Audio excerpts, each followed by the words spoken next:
Nolf Clibberhigh, friends. Darth Momo here.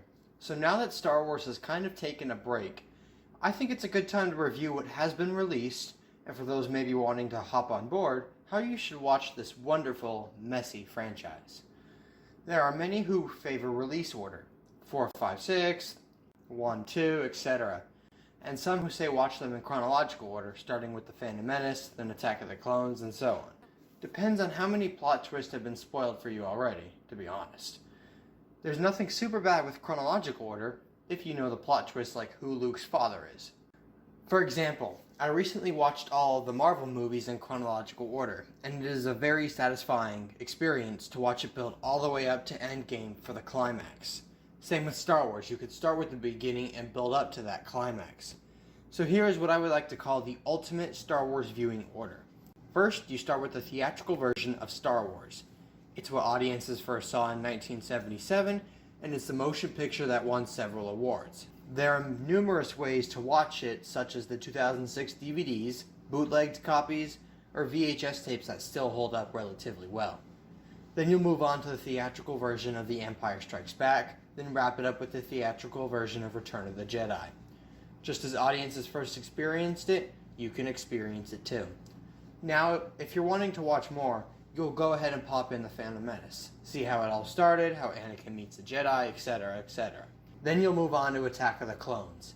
And assuming you haven't fallen asleep after that, you'll start with the Clone Wars movie. Technically, you can skip the Clone Wars, but it adds so much to the lore and makes so much more sense of the prequel era than the films do. So after the Clone Wars movie, naturally you'll watch the Clone Wars show all the way up to Season 7, Episode 8.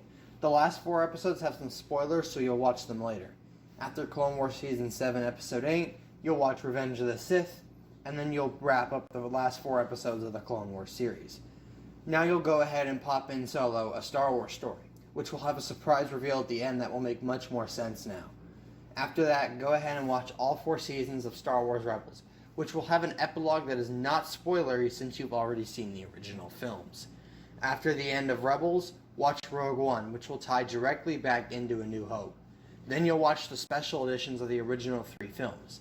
They have some changes that will make much more sense within the wider scope of the saga, and the outdated CGI will fit in a bit better since the prequels have been viewed. And these ones are technically the canon versions too. And now that you've built up to the climax of Return of the Jedi, and have been emotionally satisfied, you'll watch The Mandalorian and get a look at a universe post Episode 6. And that's it. That's the wonderful, beautiful story of Star Wars.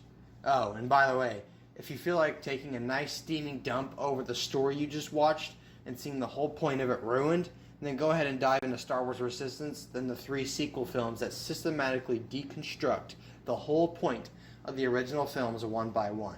But if you're not up to that, then end at The Mandalorian. Thanks for watching. Darth Momo, out. Thanks for watching. Please subscribe to the channel. If you liked the video, comment down below and hit that like button. Oh, and check out some of my other videos. I'm sure you'll find them in the light.